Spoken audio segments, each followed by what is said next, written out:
Um, Good evening, one and all. I, Dr. Anjana Talukdar, on behalf of Pratiksha Academic, welcome each one of you. Today, the topic is understanding the different types of BPPV, and the speaker is Dr. Anajana Sharma, and the moderator of the session is Dr. S.B. Phukan sir. Respected Phukan sir is known to us, but it is customary to give a brief introduction about him. Dr. S.B. Phukan sir is senior ENT and head and neck surgeon, full-time practicing at Guwahati and actively involved in academic activities. Over to you, sir. Thank you, Anjana. Very warm good evening to you all. Actually, I've been interested in the subject vertigo about 15 years back because the cases are common and we get in our regular practice.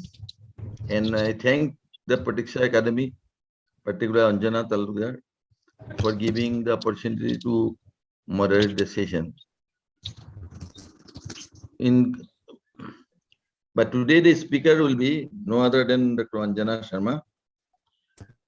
She is one of the pioneer, I cannot say neurologist or auto-neurologist, but she's one of the pioneer with Surajit, Supriya, and some people, doctors, who are practicing vertigo in an evidence way.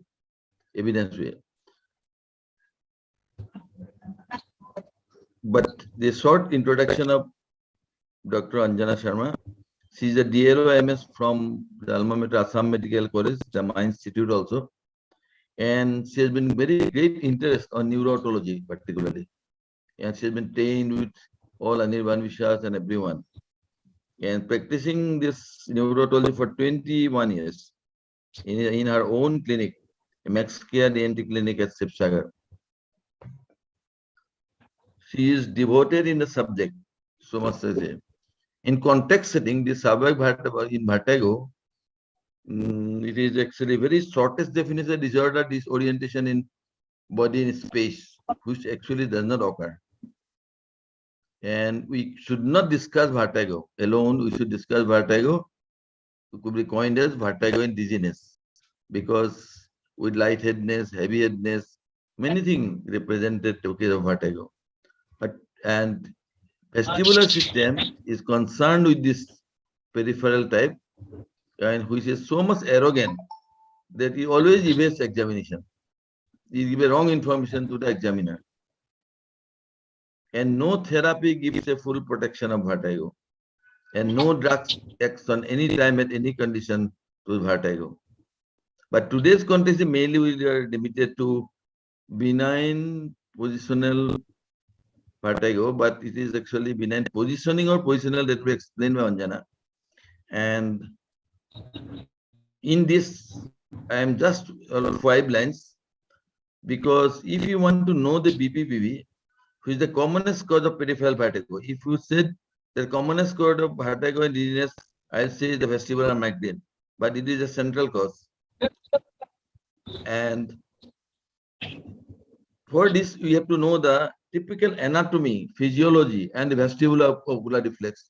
These 3 things you must know, along with the connection of the vestibular spinal tract.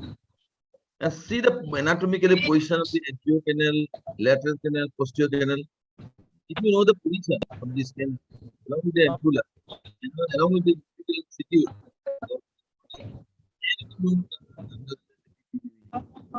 and the vestibular ocular reflex. Therefore, I request Dr. Anjana Sharma to give us makes the vertigo a demystifying one, rather, not to make much complicated one.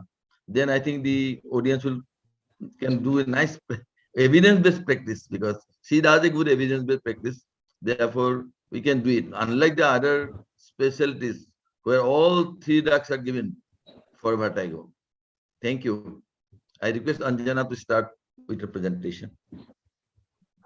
Good evening, everyone.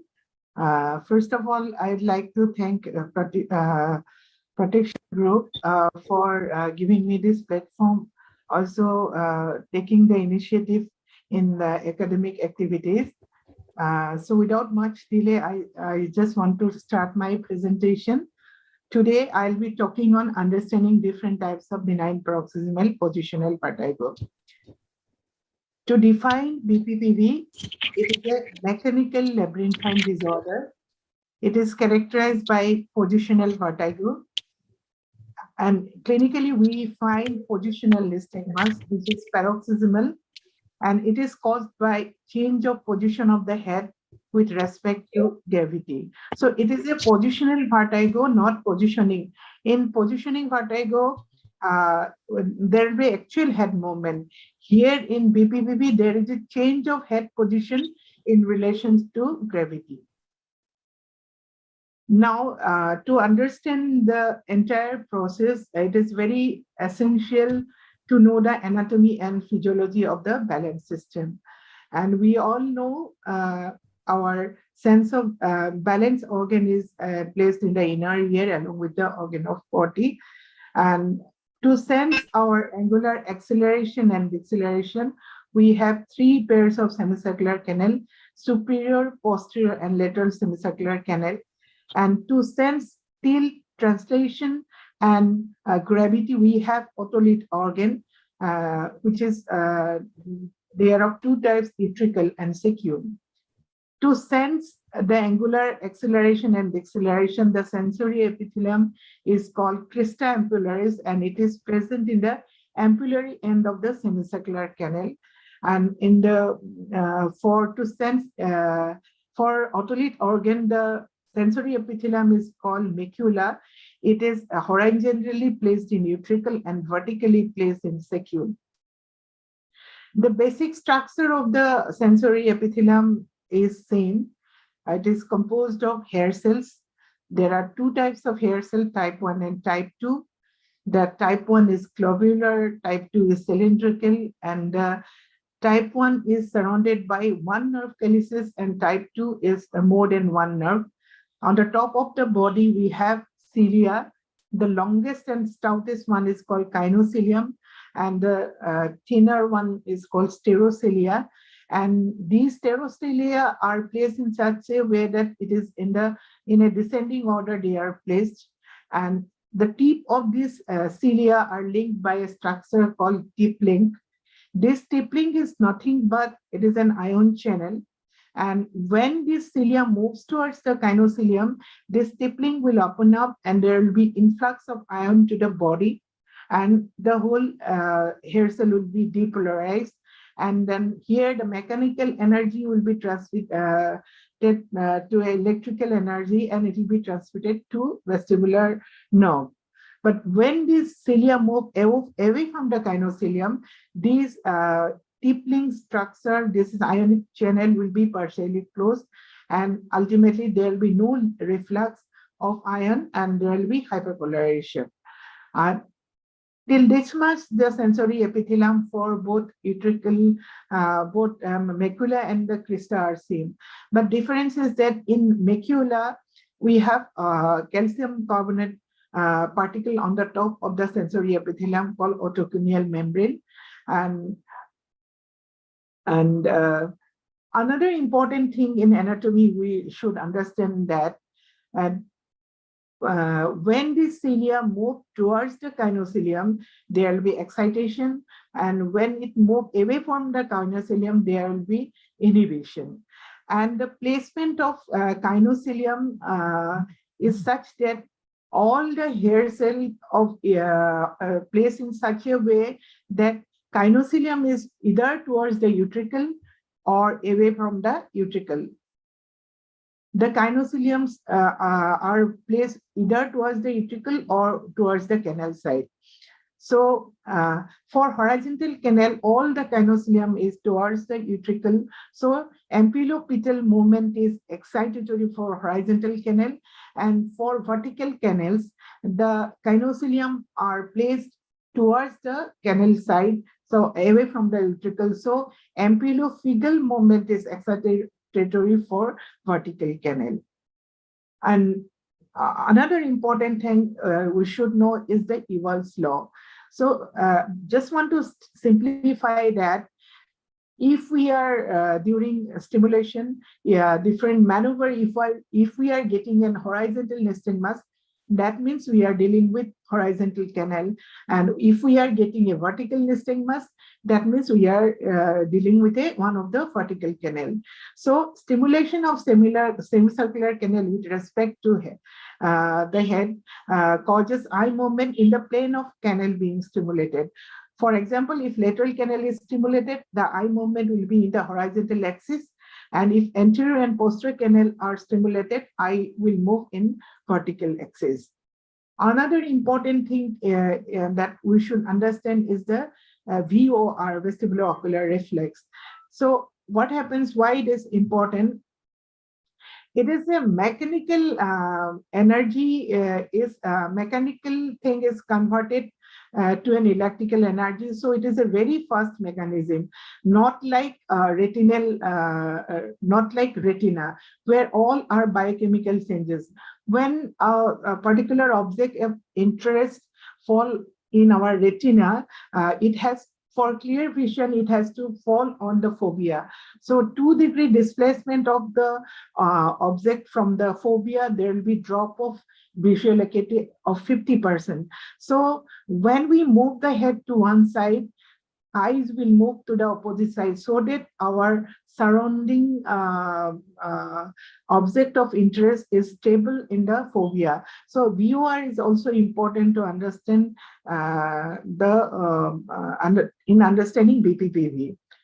Now coming to the background, we should always remember the people who had done a great job in this subject. For example, Bereni in 1921, he has first documented a case of BPPV. This Halpai is famous for diagnostic maneuver for posterior canal, Shuknek for capillolithiasis theory, Hall for canalolithiasis theory, Bandera for habituation exercises where maneuver is not possible, APS for posterior canal repositioning technique, Simon for liberatory maneuver, also diagnostic maneuver, Maclear for lateral canal BPPV diagnostic, Lampford for treatment of lateral canal BPPV, and Katsurakas for anterior canal BPPV. Epidemiology, I'll not go into the details, but thing is that lifetime prevalence is 2.4%, and female outnumbers male at a ratio of 2:1. So they are of two types. Primary idiopathic variety is very common, but the common features are they are of old age. Osteoporosis is very common, vitamin D deficiency, vertebrovascular insufficiency, and migraine. These features are found in them. And there are BPPV may be due to some secondary causes like inflammation, like viral labyrinthitis, maybe trauma, Meniere's disease, migraine, etc., etc. So now what will be the history in a case of BPPV? The patient will give a history of sudden onset rotatory giddiness while getting up from the bed or going to the bed. And there is always a latency of few seconds from the movement and then starting of the symptoms. And usually it lasts for less than a minute. And typical characteristic of the nystagmus depends on the canal being involved. So as it is a peripheral lesion, there is always, it is fatigable. There are two theories of BPPV. One is the capillolithiasis, where the particles are attached to the cupula, otolith particle, and canalolithiasis variety. Here, the particles are free flowing in the canal. Now, there are basically they are of three types: posterior canal, lateral canal, anterior canal. And posterior canal is the commonest one because it is the most dependent part while lying down position. So we might get a multiple canal involvement as well. Now, success of treatment depends on identifying which canal is involved and which side is involved, and whether the debris is free floating or adhering to the cupula. These things are very important in treatment purpose. Depending on these factors, we'll decide whether we'll go for repositioning technique or liberatory maneuver, or we'll leave it depending upon the condition of the patient. We'll go for some habituation exercises. So to understand the different type of nystagmus, we must know the extraocular muscles, because we can read our balance system, inner ear, through the eyes only. So we should know the different actions of the different extraocular muscles, because each canal is linked with two excitatory muscles of the eye, extraocular muscle excitatory, and two inhibitory. Now coming to the functions of extraocular muscle, medial rectus will pull the eye medially, that means adduction, lateral rectus abduction, superior rectus elevate the eye, inferior rectus depresses the eye, superior oblique will produce intorsion of the eye, and inferior oblique will produce extorsion of the eye. So I have already mentioned that each canal is involved with two group of excitatory muscle and two inhibitory muscle. For example, posterior canal is linked with superior canal, same side, and inferior rectus, opposite side. Lateral canal is linked with medial rectus, same side, and contralateral, lateral rectus. Anterior canal is linked with superior rectus, same side, and inferior oblique, opposite side. Now, in understanding different types of BPPV, first, that right posterior canal BPPV. Here, we should understand that what is the canalo-ocular reflex? Means here in the from the posterior canal, it will same-sided, it will stimulate the superior oblique, and opposite-sided, it will stimulate the inferior rectus. So superior oblique, this is the right side, this is the left side. So superior oblique will produce intorsion of the eye. That means upper pole of the eye will move towards the left side, and the inferior rectus will pull the eye downwards. So eye will go downwards. So the labyrinthine component or vestibular component, that is slow component, will be upper pole beating towards the left and downwards. So ultimate, this will be the slow component for the right posterior canal BPPV. So what will be the type of nystagmus? So nystagmus will be the opposite to the slow component. So it will be up beating and upper pole beating towards the right for right posterior canal BPPV. I want to share a video of a case of right posterior canal BPPV. Here, during this Hallpike test, in the first step, we are rotating the head 45 degrees towards the right side. There is no spontaneous nystagmus. Then after 30 seconds, we make the patient lie down and head extended 30 degrees. We can appreciate the nystagmus. The vertical component is easily appreciable. It is upbeating nystagmus. Then let the nystagmus slow down. Then we can appreciate that the torsional component, first component, is towards the right side. So it is upbeating and upper pole beating towards the right. So it is a case of right posterior canal BPPV. So for right posterior canal BPPV, the nystagmus will be upbeating and upper pole beating towards the right side. Now coming to the left posterior canal BPPV. So here, if we see the canalo-ocular reflex, so this is the left side, this is the right side. So same-sided superior oblique will be stimulated and opposite-sided inferior rectus. So eye will go down, it will be depressed, and upper pole superior oblique will pull the eye this way. So upper pole will go towards the right side. So slow component will be downward and upper pole beating towards the right side.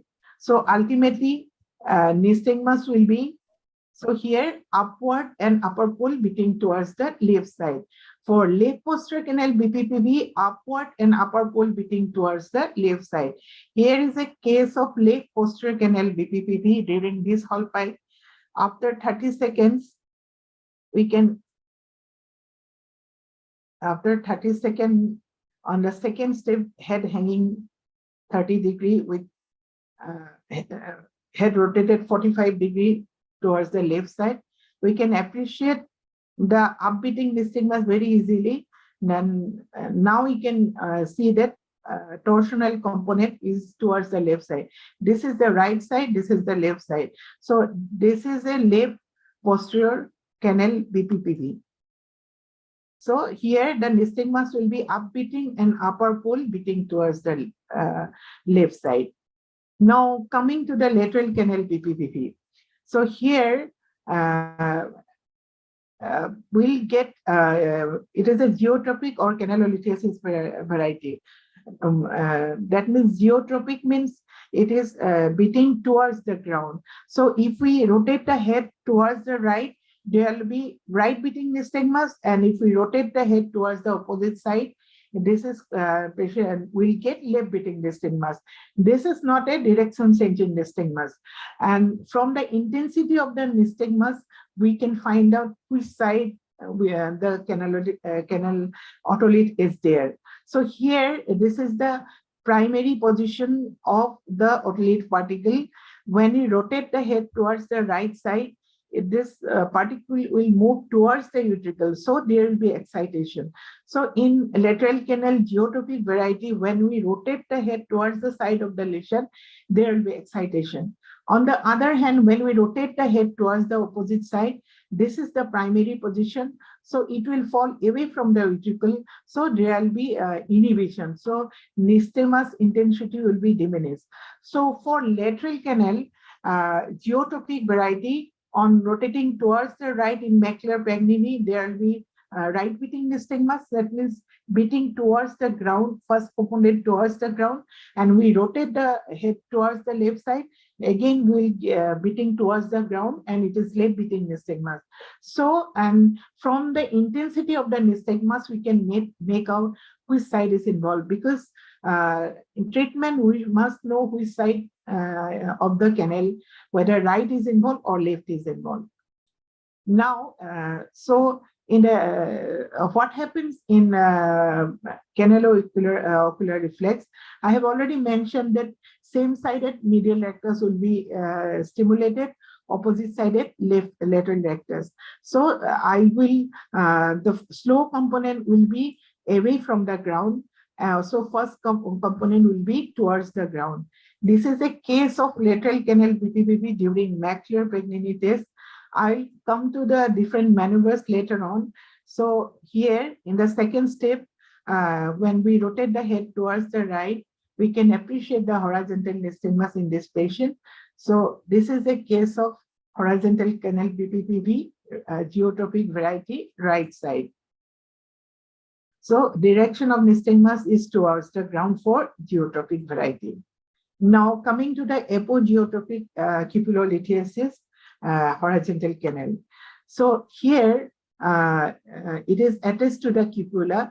So when we rotate the head towards the ground, it will pull the cupula towards the ground. So slow component will be towards the ground. So first component will be away from the ground. So it is apogeotropic type of nystagmus, means away, it is beating away from the ground.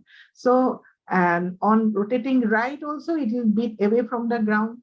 Again, if we rotate the head towards the opposite side, again the particle will pull the cupula towards the ground. So slow component will be again towards the ground. So first component will be away from the ground. So in cupulolithiasis variety of lateral semicircular canal BPPV, in both sides, and the nystagmus will beat away from the ground, and we can make out from the intensity of the nystagmus which side is involved.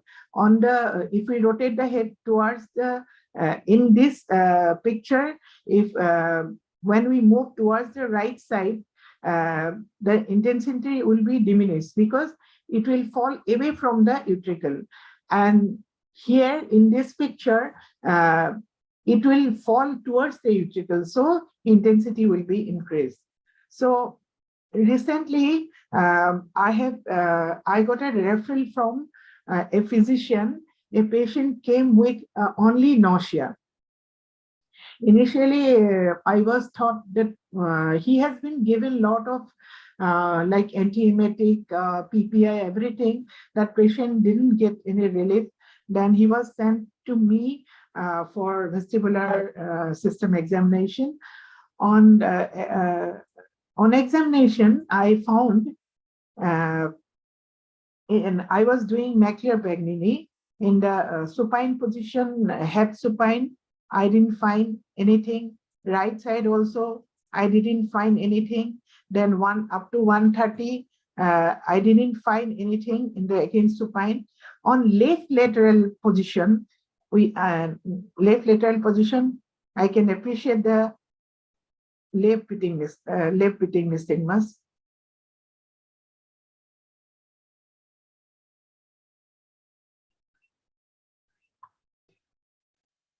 Sorry, it is right pitting. This is right, this is left, right pitting nystagmus.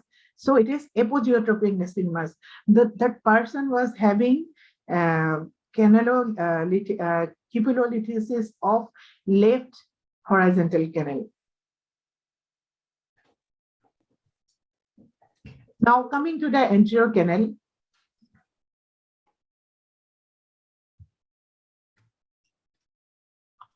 Coming to the anterior canal can be stimulated by head hanging test or Dix-Hallpike test.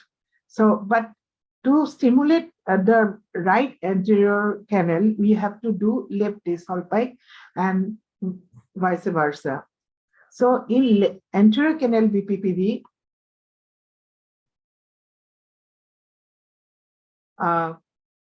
if you see the canalo-ocular reflex for right anterior canal, same-sided superior rectus will be stimulated and opposite-sided inferior oblique.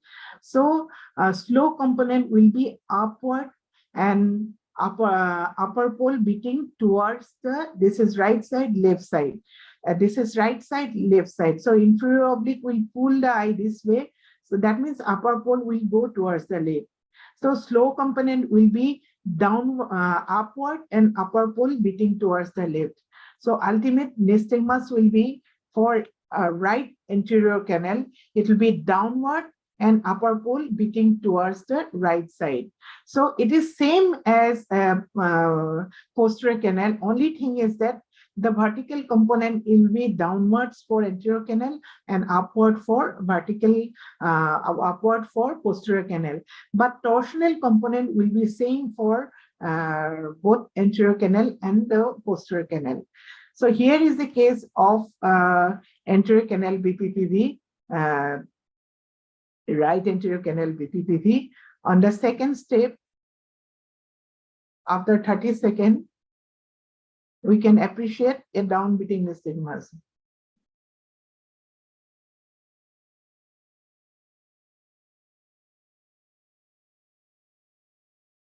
So it is said it is very rare, but it is not that rare. We might miss these cases because the nystagmus is very brief and its amplitude is also very less. Now, how can I remove this black mark? Biswa, can you help me in that picture? Ma'am. Yes. Excuse me. What happened? Yeah, and that black mark is coming. No. No. There is no black mark. Okay, fine. Okay, fine. Again, I cannot see now. Okay, fine. So for left anterior canal, if you see the canalo-ocular reflex, So this is the right side, this is the left side. The superior rectus on the left side will be stimulated. So vertical component of slow component will be upward, and inferior oblique will pull the eye this way. So it will go towards the. You have any mnemonic to remember now? Yeah, towards the left side. So slow phase of the left anterior canal, semicircular canal BPPV will be upward and upper pole beating towards the right side. So ultimate nystagmus will be for left anterior canal downward and upper pole beating towards the left side.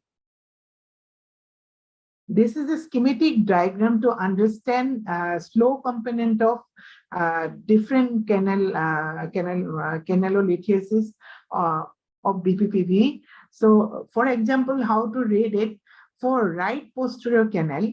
So torsional component will be towards the left.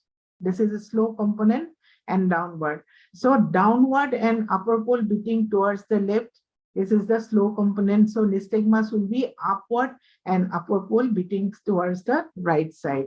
This is the way we should remember the directions of different canal. So important facts regarding BPPV is it is not only important to know the different maneuvers for different canals. We should also give importance to the latency of the nystagmus, direction of the nystagmus, and duration of the nystagmus. And this will decide which treatment, which maneuver will do in treatment. The patient should keep the eyes open while doing the maneuver and should try to stay in the provoking position. And unaffected side should be examined first to minimize nausea. All tests of BPPV can be performed in room light, but the use of Fresnel lenses or infrared camera system can prevent visual fixation, and we can appreciate horizontal and vertical nystagmus very nicely. You avoid the visual fixation, but to appreciate torsional nystagmus, we can appreciate it by naked eye also, because visual fixation cannot suppress torsional nystagmus. Now, as it is a positional vertigo, we should also do some tests like head position, like in different plane like yaw, pitch, and roll position. And diagnostic and therapeutic maneuvers for different canal are: for posterior canal, the tests are Des-Holbein, sideline Simon diagnostic test, and canalolithiasis variety will go for Eblis maneuver or Simon's maneuver. And if it is a posterior canal capillolithiasis variety, we'll go for liberatory maneuver, that is Simon's maneuver. For lateral canal BPPV, the diagnostic test is Mac-Clear-Pagnini, and for treatment, if it is a canalolithiasis, we will go for barbecue roll or forced prolonged position or Gufoni's maneuver. For liberatory, we'll go for, if it is a capillolithiasis, we'll go for APNE or quick barbecue roll or Gufoni. If it is an anterior canal BPPV, the diagnostic tests are Des-Holbein or supine straight head extension test, and the treatment is Iacobino maneuver. So just to share different head position tests, this is the yaw position, yaw right, yaw left, pitch forward, pitch backward, and roll right and roll left. These are the position also we should look for nystagmus, is there any. So the first maneuver I just want to highlight is that to test one of the vertical canal, that is posterior canal, we do the Des-Holbein test. Here we'll make the patient sit on the couch and head, we are testing the right canal, so we'll make the patient head rotate towards the right side with a 45-degree angle, so that we can make the posterior canal in a sagittal plane, bring the posterior canal in the sagittal plane. Then in the second step, We'll make the patient lie down with head hanging 30 degrees. So here we'll wait for 1 minute, at least 1 minute, and we'll look for nystagmus, the type of nystagmus, duration of nystagmus, and latency of the nystagmus. In the next step, we'll make the patient sit, and we'll also look for reversal of nystagmus during sitting position. So this is for the posterior canal. Now for the lateral canal, we do the Macular-Paganini test. Here we'll make the patient sit on the couch, then supine position, make the patient lie down supine position, then right lateral position, then again supine position, then left lateral position, again supine position. Every time we have to wait for 30 minutes and we have to look for nystagmus, if any. So this is Macular-Paganini test for lateral canal BPPV. Now for anterior canal, we can do this Hallpike also, or we can do supine straight head extension test. Here we'll make the patient sit on the couch. Then in the second step, we'll make the patient lie down with head extension 90 degrees and we'll look for nystagmus, if any. Then we'll make her sit again. So this is supine straight head extension test for anterior canal BPPV. Now coming to the treatment purpose. So for posterior canal canalolithiasis, that means particles are free flowing, we'll go for Epley's maneuver. The first few steps are same. For in the first step, we'll make the patient sit and head rotate towards the right side if it is a right posterior canal BPPV. Then we'll make her lie down with the head hanging 30 degrees. Then we'll wait for the nystagmus to disappear. We again rotate the head towards the opposite side 90 degrees. Then we'll wait for another 1 minute. Then next step we'll face down. Then we'll make her sit. This is Epley's for right posterior canal BPPV. Now Simon's maneuver for right posterior canal BPPV. We'll make the patient sit. Then if we are testing the right canal, we'll make the face rotate towards the left side. And second step, we'll make her side lying with occiput touches the couch. Then we'll wait for 1 to 2 minutes and look for different characteristic of the nystagmus. Then we'll, with one jerk, we'll make her lie down in the opposite side. This time parietal eminence touching the couch. Then we'll wait for 1 to 2 minutes, then make her sit. In Simon's diagnostic maneuver, first and second step we do, then make her sit. For liberatory maneuver, we have to go for all 4 steps. Now, barbecue roll maneuver for treatment of right horizontal canal geotrophic BPPV. Here, first the patient will, suppose it is a right horizontal canal BPPV, so we'll start from the right side. So patient will sit in the couch, then supine position, then we'll make her right lateral position and wait for some time, then supine position, left lateral, then face down, then again right lateral and make her sit. So we'll make a 360-degree turn, but if it is a right canal is involved, we'll make her turn first towards the right, then we'll make an opposite direction rotate 360-degree rotation for right horizontal canal BPPV. Now, another maneuver is Guffoni's maneuver for left lateral canal BPPV. Guffoni, Guffoni's maneuver for geotrophic, and ultimately we'll make the head hitting the ground. So this way we can remember, we'll make the patient sit first, then suppose the left canal is involved, we'll make her to lie down on the right side, then face down and make her sit with head rotate towards the right side.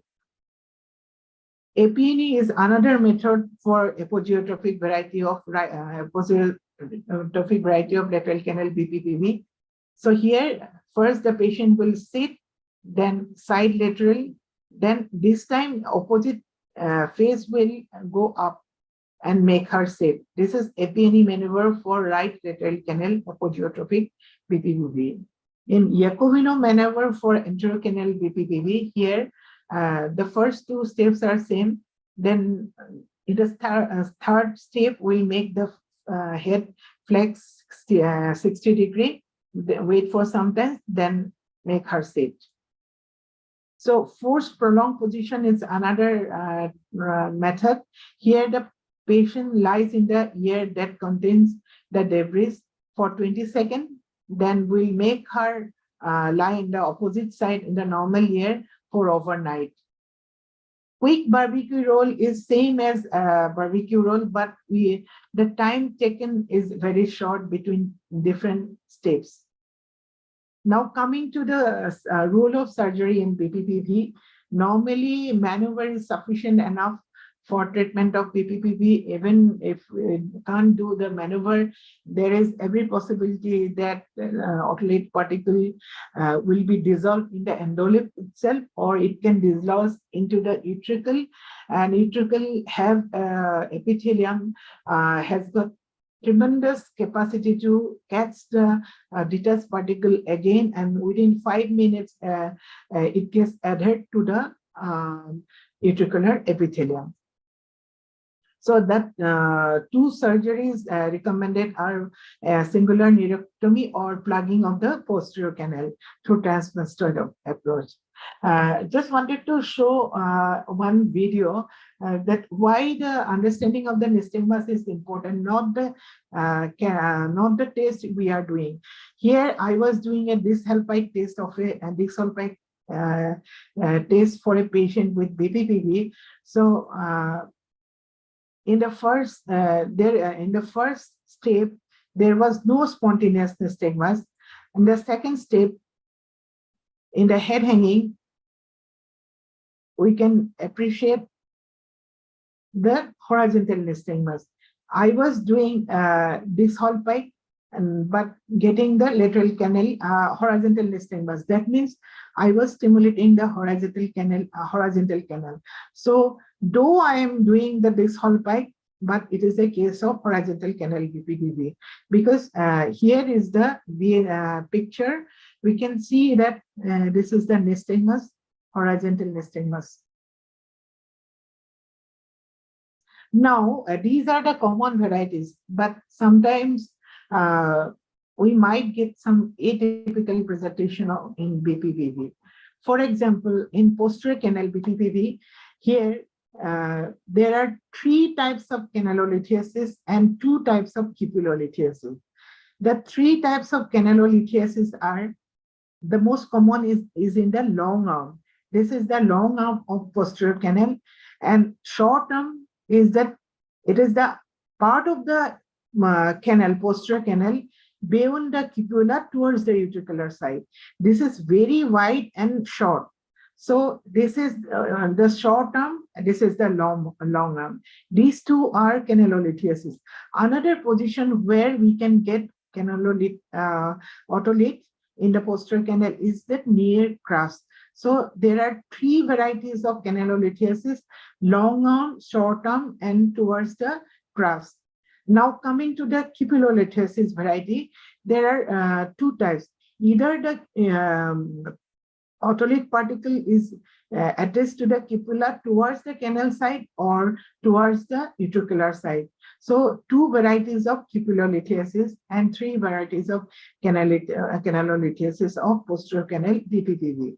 Now, how to diagnose? Long arm we have discussed in Dis-Halpike test. It is upbeating, and if it is the right posterior canal, then we'll get upper pole beating towards the right. On sitting up, there will be reversal of nystagmus, means upbeating will convert to downbeating, and torsion of right will be converted to left because of direction of otolith particle towards opposite direction. So in the long arm, we have to examine both in the head hanging as well as sitting up position. Usually there is a latency for few seconds, and duration is always less than 1 minute. And management I have already mentioned. If it is a short term, that means it is between the cupula and the utricle. So here there is no, the space is very wide, and then length of the canal is very short. So it cannot give much momentum. So in deep disc Hallpike test, head hanging test, we may not get any nystagmus. While sitting up, we'll get similar kind of nystagmus upbeating and torsional towards the right for right posterior canal, short-term variety.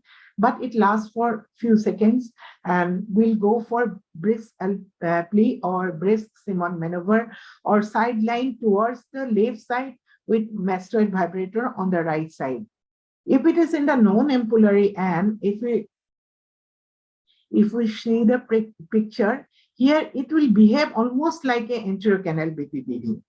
So here, this Hallpike head hanging position will get downbeating nystagmus with torsional towards the left. So if we are doing right disc Hallpike, if we are getting that downbeating nystagmus with torsional towards the left, it indicates anterior canal BPPV also. So how can you differentiate whether it is an anterior canal or the otolith particle is in near the crust, that is non-ampullary end. But here, as it is prolonged, duration is prolonged in case of non-ampullary end. So we'll go for again Jacobino maneuver or quick liberatory rotational maneuver. Now, coming to the cupulolithiasis variety of the posterior canal. So it may be in the canal side. So here it is very brief. Latency is very brief, almost like 0. So in disc Hallpike head hanging test, the similar nystagmus will find, but latency is less and duration is more. So as it is attached to the cupula, so Epleys will not work. So we'll go for Simmons maneuver, liberatory maneuver. So if the particle is there in the utricular side, so latency will be more. So in disc Hallpike, again, as it cannot generate much momentum, so there will be no nystagmus in head hanging test. But in sitting up position, there will be similar nystagmus like right posterior canal BPPV, upbeating and torsional component beating towards the right. And here also duration is long. We'll go for treat like anterior canal BPPV, like Jacobino maneuver. Now coming to the horizontal canal BPPV, it may be in the long arm. Geotropic nystagmus will find stronger on the same side. If it is a cupulolithiasis, apogeotropic nystagmus will find stronger on the contralateral side. If it is in the short term, apogeotropic nystagmus will stronger on the contralateral side. I'll come into the details. So in supine roll test, that means maclear pegmini, we might get a geotropic nystagmus, means beating towards the ground. We might get an apogeotropic nystagmus beating away from the ground, or direction fixed nystagmus, means if we rotate towards the right side, we'll get a right beating nystagmus, geotropic nystagmus, right beating nystagmus. And if we rotate the head towards the opposite side, we'll get again right beating nystagmus, means one-sided geotropic, one-sided apogeotropic nystagmus. This is direction fixed nystagmus. So if it is a geotropic nystagmus on both sides, we find, so we have to look for the duration of the nystagmus. It is less than 1 minute, that means it is canalolithiasis. If it is more than 1 minute, that means it is light cupula. So if it is a light cupula, it is equal on both sides, we don't need any treatment. And usually it resolves itself. So if it is a canalolithiasis variety, we have to find out which side is involved. So we have to do maneuver accordingly, and we'll start the barbecue roll from the stronger side. And if we want to do the Buffoni, we have to start from the weaker side. Now, if we are getting apogeotropic nystagmus in horizontal canal BPPV, if it is present in the both sides, if the nystagmus is less than 30 seconds, it is canalolith periampullary variety. So we have to find out the weaker side, and we'll treat with barbecue, Goffoni, or Juma maneuver from the weaker side. If the nystagmus is more than 30 seconds, so it is a cupulolithasis canal side, and we'll again detect the weaker side. We'll start from the weaker side. We'll do barbecue, Goffoni, or from the weaker side. If we find apogeotropic nystagmus only on one side, then it is the cupulolithasis of the utricular side. So we'll start the barbecue or Goffoni from the healthy side. That means which side the nystagmus is not present.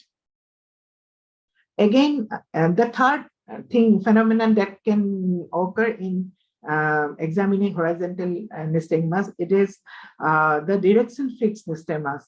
If we can get either it will be canalolithasis, cupulolithasis mixed variety, or canalolithasis mid horizontal canal and the ampullary arm. So in both the cases, we'll go for barbecue roll from the stronger side.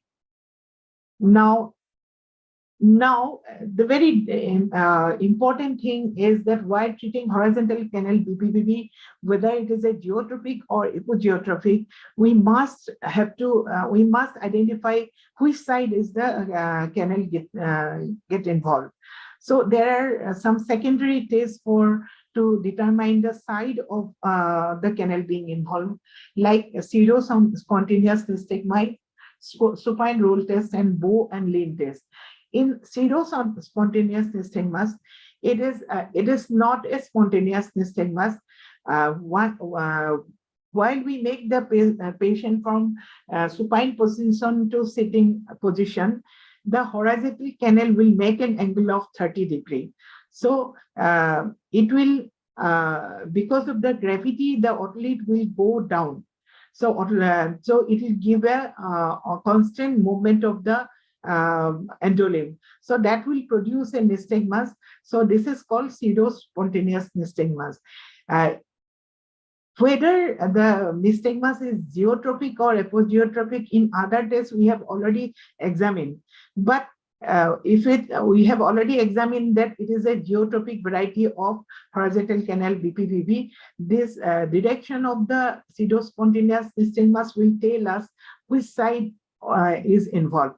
In geotropic variety, pseudo-spontaneous nystagmus beats towards the healthy side, and apogeotropic nystagmus, apogeotropic variety, it beats towards the affected side.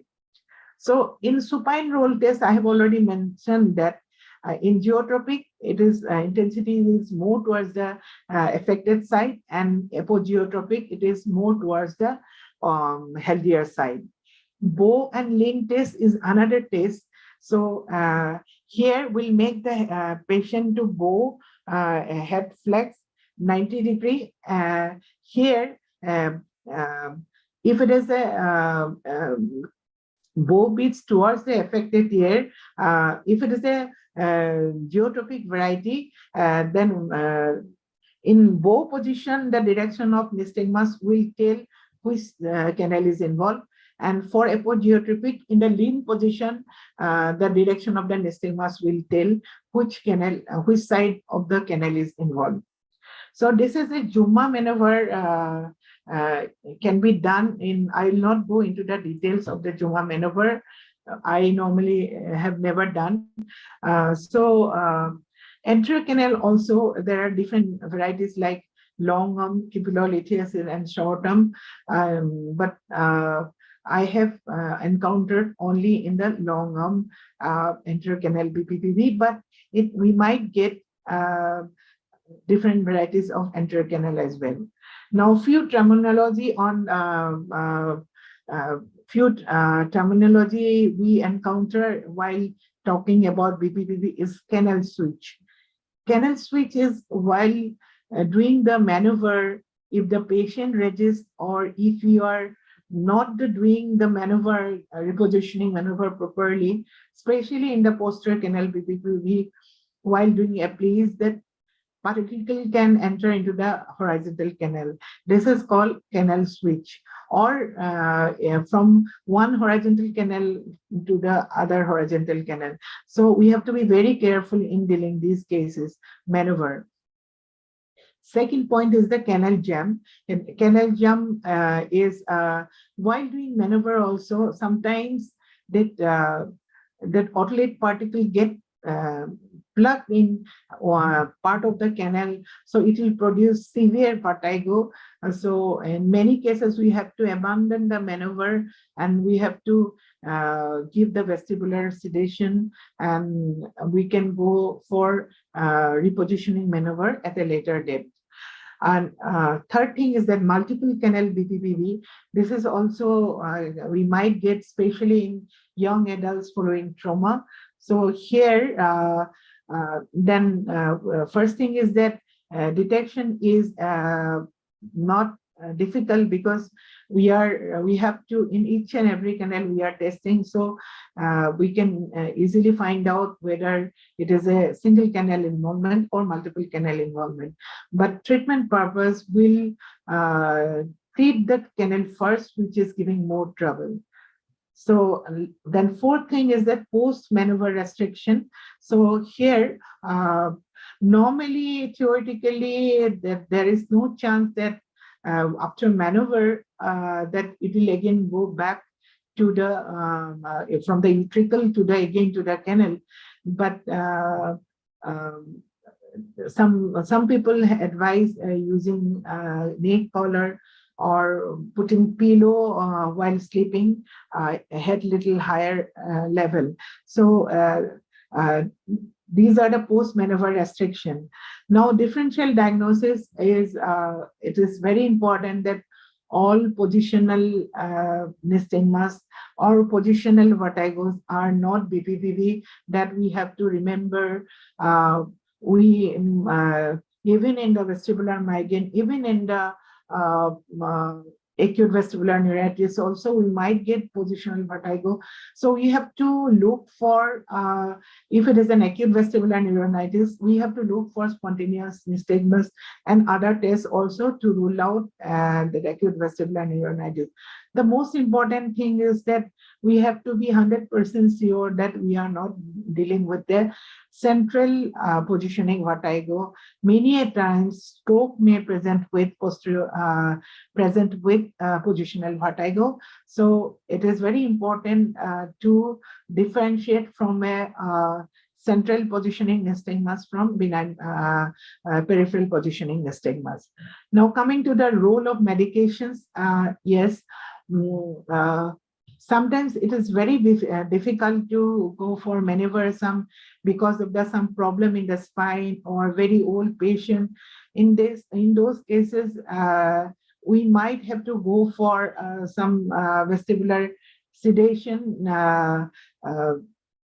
The reason, but not for a long period, because usually it is seen that within 15 to 20 days it gets dissolved in the endolymph circulation. So till then, if we cannot do maneuvers, and then we can go for medications. And also in post maneuver, yes, I do prefer vestibular suppression for a short period. The reason being that the otolite membrane on the both side of the labyrinth, after getting in one-sided otolite is detached, the brain is accustomed without the otolite. So once you are doing maneuver, the otolite particle coming back to the same otolite membrane, the brain cannot appreciate, brain is not accustomed with that phenomenon. So it will take some time to brain get adjusted to that load. So till then, patient might feel a little bit dizzy after maneuver. So in those cases, we might need a vestibular suppression, and all secondary causes of BPPV need some medications. Now, coming to the conclusion, Elicitation of nystagmus in different provoking tests is not sufficient enough to isolate affected canal. Latency, direction, and duration is more important. Proper orientation of the three semicircular canals in three-dimensional space is a must in understanding BPPV, especially atypical BPPV. Understanding canaloocular reflex of all three canals generated on positioning test and their influences on 6 extraocular muscles will help in identifying the canal site and pathology involved and the treatment outcome. With that note, I conclude here.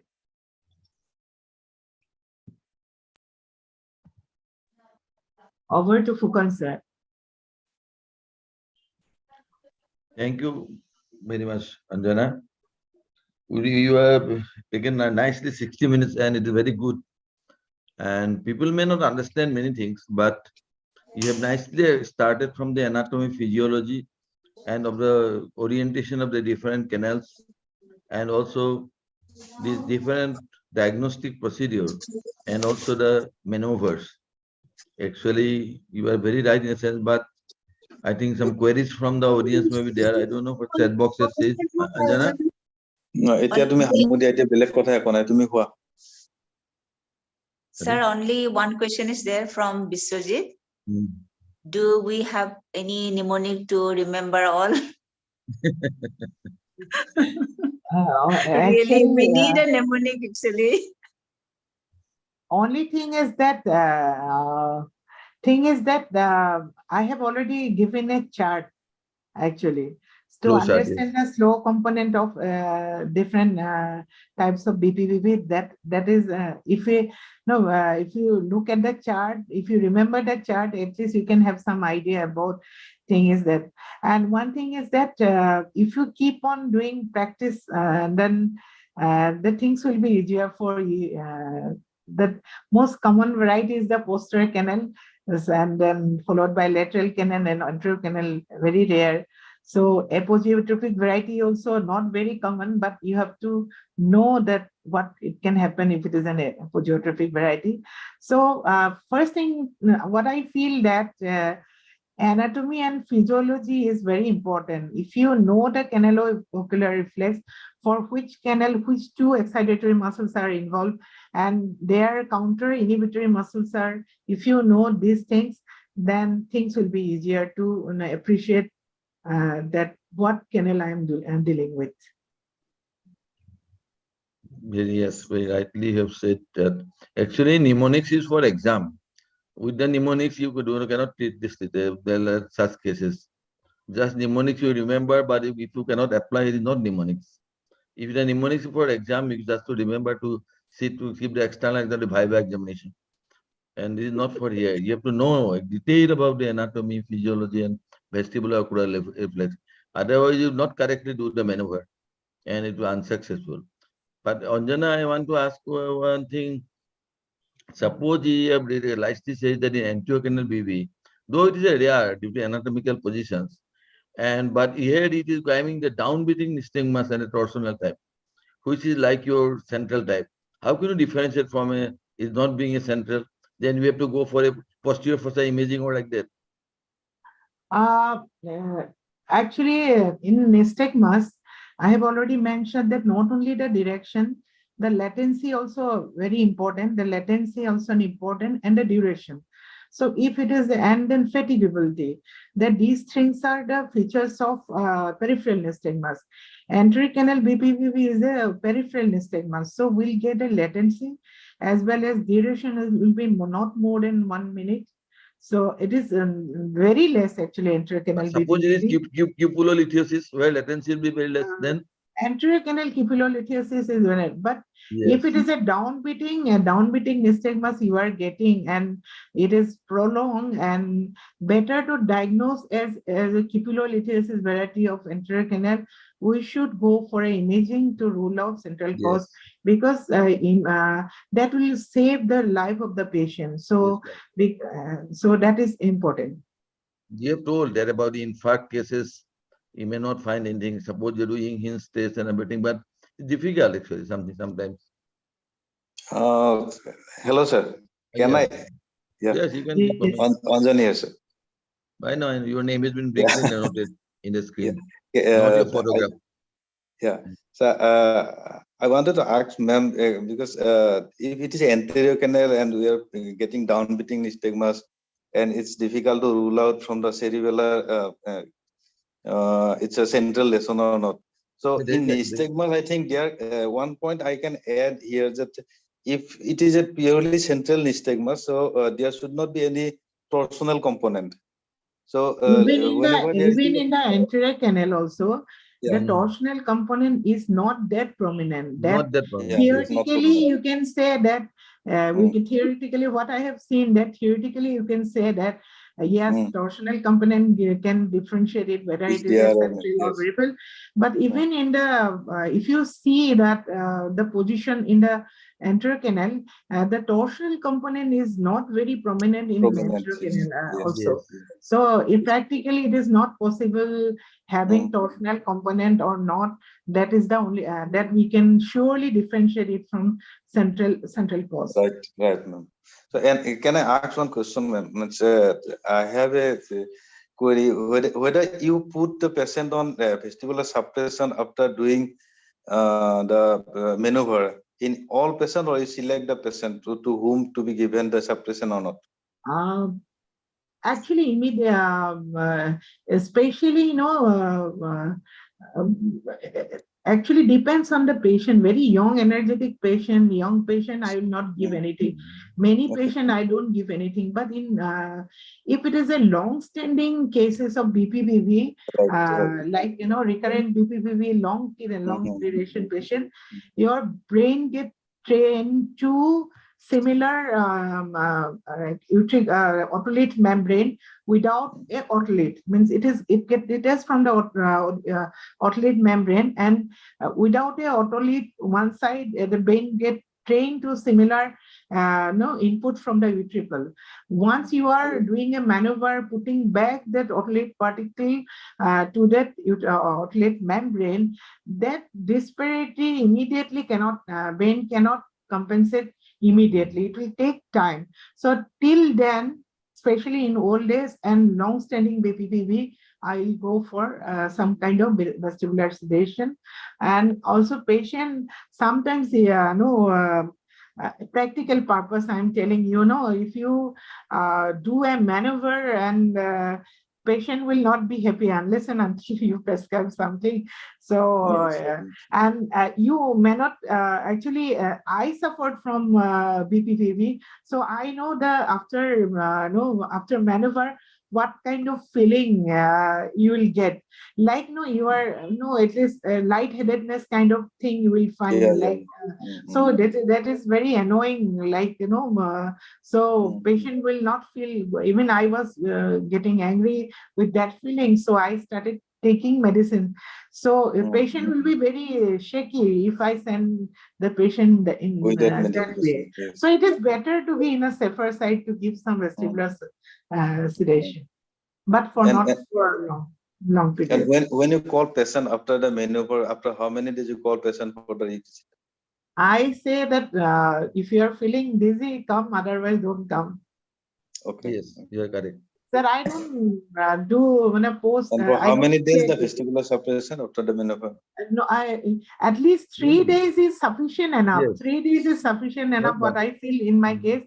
So it depends upon the probably the load of the outlet particle coming back to the utricular also maybe.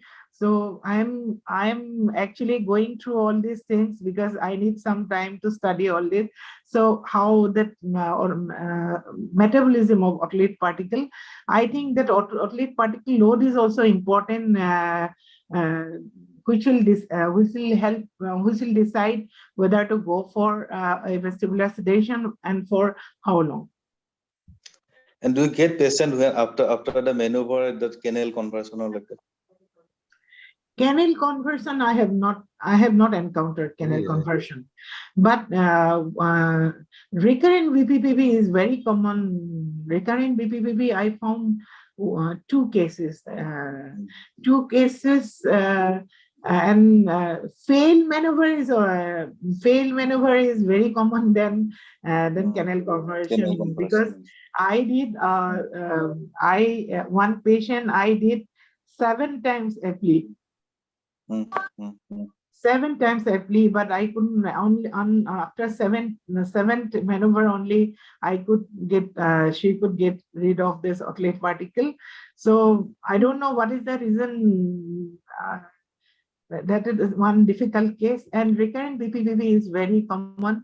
Probably some secondary factors affecting on the metabolism of otolite particle, so it is getting detached all the time. So I called Srinivas sir, he said start aspirin. So I have given aspirin, so patient is all right. So aspirin, I don't know how it is. There is a paper using aspirin in recurrent BPPV. Okay. Aspirin. Yes. The vascular phenomenon has got it probably it improves the microcirculation of the my inner ear. So that because microcirculation is also important for integrity of the otolite particle. That's why you get BPP, secondary BPPV in many years and vestibular migraine. So that is an important thing we have to remember. But the recurrence happens after many months also, no? Pardon? But the recurrence happens after many months. It happens to me, Anjan, 3 times after months. Yeah, but you'll have to continue with the. So two times I corrected by Simmons, and 1 time Surojit came to my house and he corrected it. But all are normal. Vitamin D3. But after months, no? It happens after months. Anjana, one simple question I have, but you have said that the otolite, the calcium carbonate crystal going back to utricle, sitting on otolite membrane, some brain orientation does not come. Suppose when the otoconia release from the otolite organ, from the membrane, will there not be some symptoms of the otolite organ, particularly utricle? Actually, because in the utricle itself.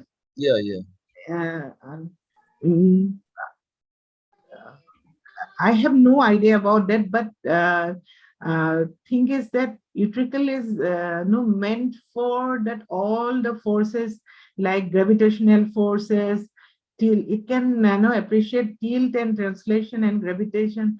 Gravitation pull is always there. So I think I don't know why that patient detects otolite particle in utricle, patient doesn't feel anything. I have no idea about. Have to find some paper. Also, I think not much important also. Some if some comes also.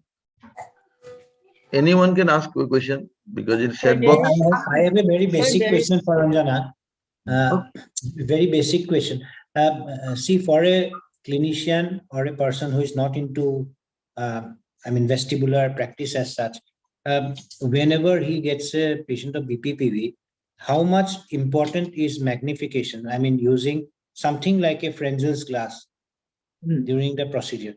Does it really help having a, reducing eye fixation? Does it really help very much, or it is not very important in BPPV? In spontaneous nystagmus, yes, it is important. In spontaneous nystagmus, whether it is a peripheral central, yes, we can use 20 diopter.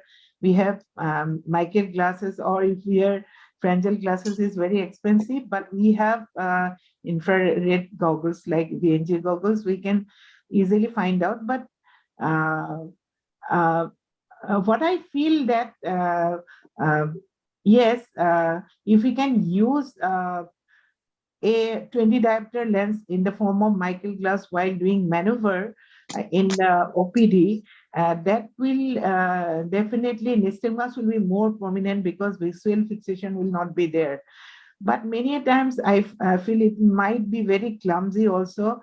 If it is otolite is there, you can appreciate the nystagmus very easily if it is there. But you can record it, the video of the nystagmus it is very fast, and for a beginner, it is very difficult to appreciate that the direction of the nystagmus. In those cases, you can ask your assistant to take a video of the nystagmus, and later on you can just go through, you can slow it down, you can find out which side is the first component, whether torsional component is towards the right or left. You can that way you can learn. But thing is that VNG goggles is helping us to learn nystagmus, because not only we can we can have a look the video, in the later on we have the graph in front of us to find out whether it is a right beating, whether it is a up beating, right beating. Of course, we in our system we don't have a torsional nystagmus to read, but thing is that yes, definitely it will help if you can use a 20 diopter lens while doing all these tests, because it will remove the fixation, and it is a peripheral pathology. Nystagmus will be more prominent. I think the BNG you have your BNG I am telling you that you are the BNG people. Suppose BNG, I think it is, you can nicely see your direction of the nystagmus.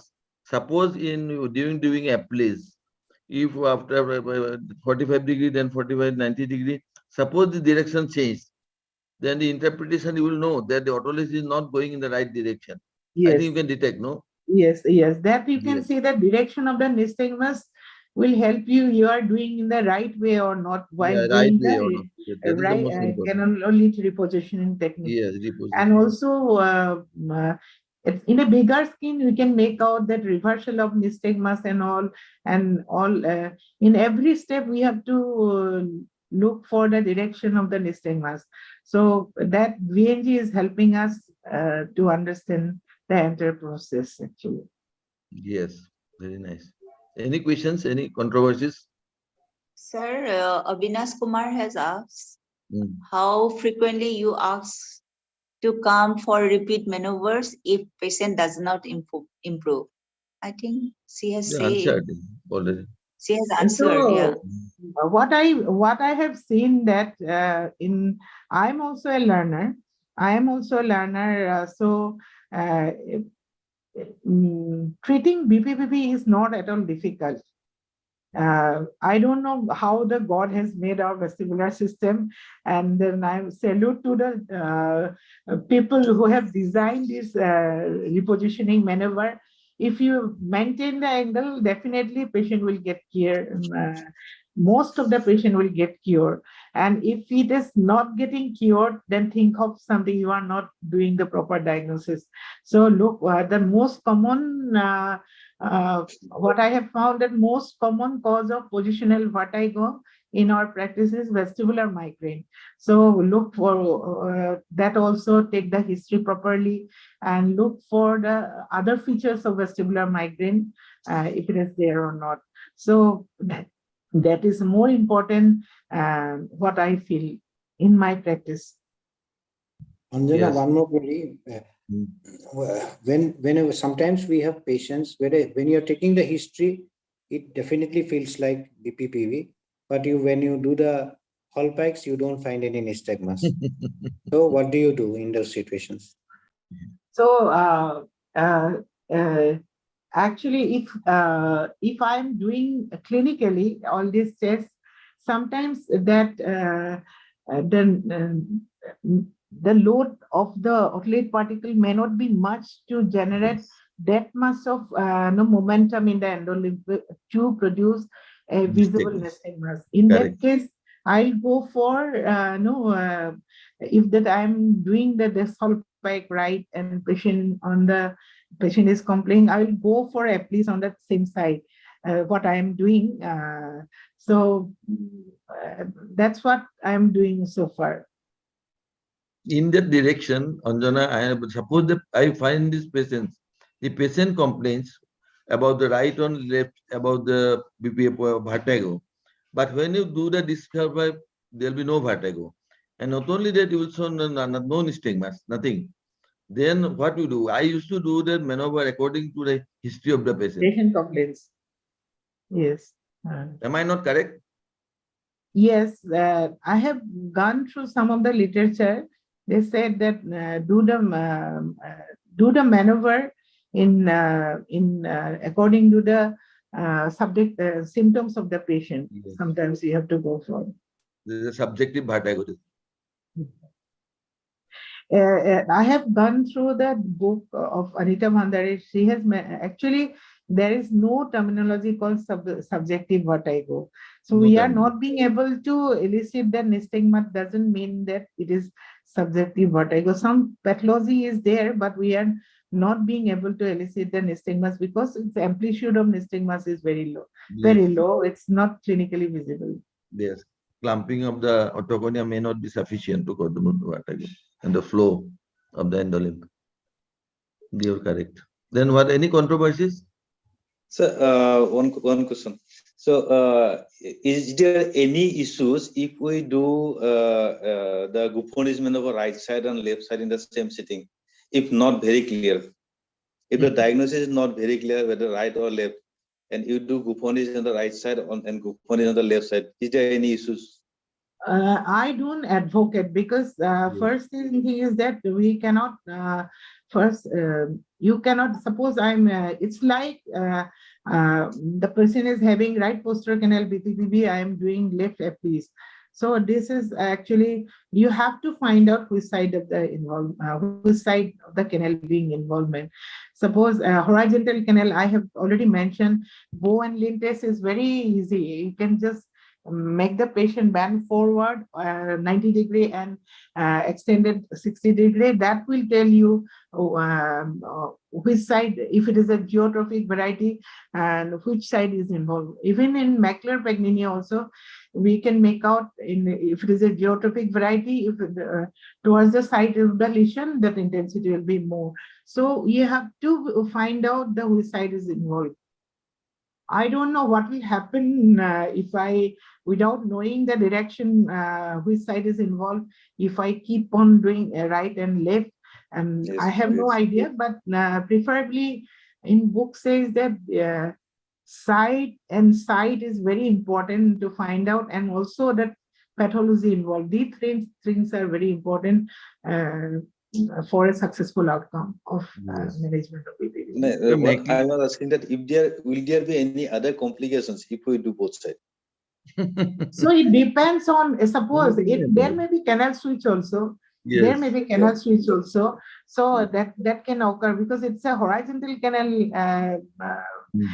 So there is possibility of canal switch also. So that is the most important, that we are worried about doing immediately checking maneuver after maneuver, because we are worried about the canal switch. So that possibility will be there definitely, but this is my guess only, because I haven't gone through literature that if wrongly done maneuver, what will be the impact of the patient, what will impact to the patient. One question from Sabir Hussain, that any role of ginkgo biloba in BPV? No. Once no. No. And one thing that your macular pagani maneuver is the side roll test, no? The thing? Yes. Yes, because I can't remember the maneuver. I know the roles. But one thing you are correct. You have nice done. Actually, the whole body should be moved. Yes. Because the only some in book it is written that only neck should be moved, because only neck movement may cause some it's very that, difficult to rotate the head 90 degree. Yeah, nice. Yes, there's not the correct So it's procedure. better to make the patient right lateral than to make the head. Then you cannot do the geotropic or apogeotropic. And your conversion from the apogeotropic and geotropic also very difficult, I think, no? For you it is easy, but others for But this patient that with vomiting case, that patient come with nausea only. That patient was very difficult for me, that I have never dealt with an apogeotropic variety of horizontal canal. So what I did, that I did the head shaking. Yes. And did a barbecue roll, thinking that I have converted it to a geotrophic variety. So finally, and I told him that, see, this is the first case I am doing, so I'm not sure whether I can cure you or not. But come after 7 days, I'll have a look. Then he came, he said, I'm okay, but you please check it. So I checked it, that there was no nystagmus at all. So I'm happy that yes, it is possible, head shaking and converting apogeotropic to geotropic and doing barbecue roll. It is possible. Yes. Very nice. You are correct. Because it's always confusing. And one question is there, Surojit. He's asking that ever seen about the question. Light, comment on light cupola. Oh, Surojit can answer better than me, but still, light cupula is like that exact cause of light cupula is not known. Probably it is thought that that proteoglycans that is present in the cupula getting coming to the circulation of endolymph, and there will be disparity of specific gravity of cupula and the endolymph. So cupula will be lighter than the endolymph because of this secretion of proteoglycans from the cupula to the endolymph circulation. So it is said that it is a self-limiting disease. So we don't need any treatment, no treatment as such. Any maneuver will not work at all. Only thing is wait and watch. And if it is present in both the sides, that impulse going to the brain will be same and patient will not feel dizzy. So we have to wait till it gets cured automatically. Srinivas commented about the alcoholic. More alcohol you take, more light cupula will be there. Yeah, that is alcohol induced. That is a different issue. We'll get light cupula following injection of alcohol also. There are 3 stages also. So that is a different issue. But without any alcohol also, we might get light cupula. But basic why it is happening, that is not known. I think there has been no question. Anjana? Talukdar, not Sharma. Anjana? You want to ask question? By the way, you are not audible. You are not audible. Now? Any questions? Otherwise, we'll wind up, I think. Surojit is there. He can have some. He came late. Only half an hour back. No, sir.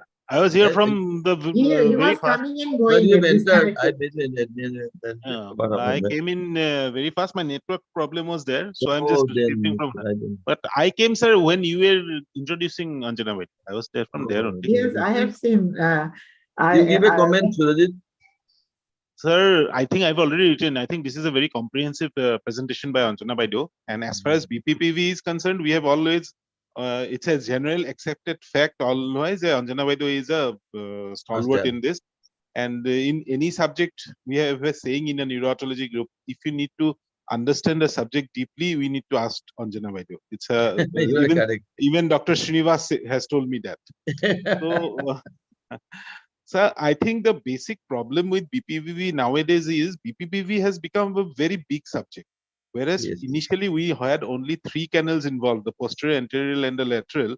Now in each, we have the canalolithiasis being seen in 3 different patterns, cupulolithiasis 2 patterns, and with the light cupula coming in 3. So each canal now has 6. So 3 into 6 is 18 different variants. And on top of it, we have some other variants coming in. So BPPV itself has now been subdivided into numerous categories, and each one is so saliently different from the other that it becomes very difficult to understand. However, practically, I think even Anjana Baido will accept almost 60 to 70% of the BPPVs are pure long arm posterior canal, long arm canalolithiasis, which gets very well treated with the traditional Epley's maneuver or Simon's maneuver. So I think, as Anjana Baido has mentioned, in BPPV, what is very important is the direction of the eyes and not the testing maneuver. So it does not matter whether we are doing a Dix-Hall pike or we are doing a supine roll. If we have a lateral movement, it's lateral canal. If you have a torsional movement, it's posterior canal kind of a thing, is the generally accepted norm. So, and maneuvers should take care of it.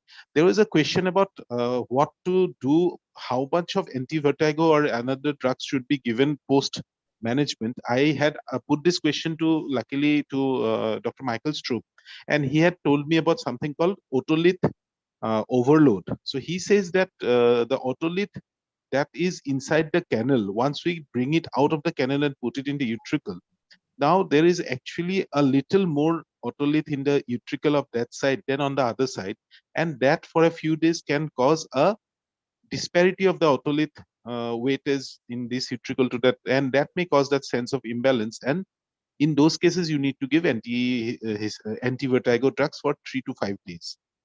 Another thing was, why do maneuvers fail? Anirban sir had given a very nice explanation. He said that in some cases, instead of having only single otoconia in the canal, we sometimes have what is called a string of pearls. 3, 4, 5 otoconias attached to each other. And when you do the first procedure, only 1 or 2 of them may come out and the rest may stay behind. And in these cases, we may need to do particularly Epley's or something like that 3, 4 times.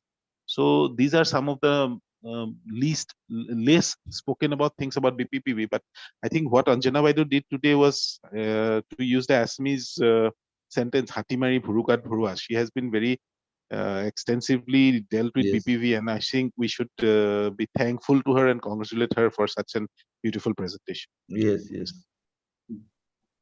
And if you put some case study, also no time. Otherwise, next time I'll ask her to show some case 1, case 2, case 3, like that. Then some diversion of the BPPV. Then I think people will more understand and in a Yes, practical, sir. in a Well, clinical audience. if we present like positional vertigo, that way there will be more helpful. Like, Yes, if we discuss about a few cases of positional vertigo, then yes, people that's will what understand happened. more. Yes, Yes, all yes. peculiar, different types. That is good. Then you can know. Sir, Any it's comment? time to Nothing wind there, up. Anjana. I think you should tie up. Yes, Wind sir. up, wind up.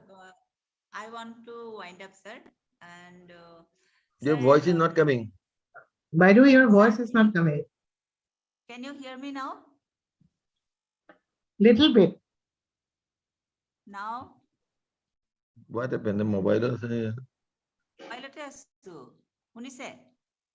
শুনিছো, কওকচোন বাইদেউ। আমি এটা hearing aid লৈছো এতিয়া। Sir, we are very humble and grateful to Dr. S.B. Fukan sir for excellent moderation. And we are also grateful to Dr. Anajana Sharma for accepting our invitation and excellent presentation with Yes. video demonstration. And I like your suggestion that clinical video recording of the patient nystagmus is very helpful for us. Yes. And thank you, noted for that tips, for me at least. And last not the least, all the viewers, thanks to all the viewers for sparing the valuable time. Good night, sir. Thank you. Good night. Again, Anjana, both Anjanas. Yes, sir. Thank you. Thank you, Anjana, sir. I will go to Nagpur and we'll meet you.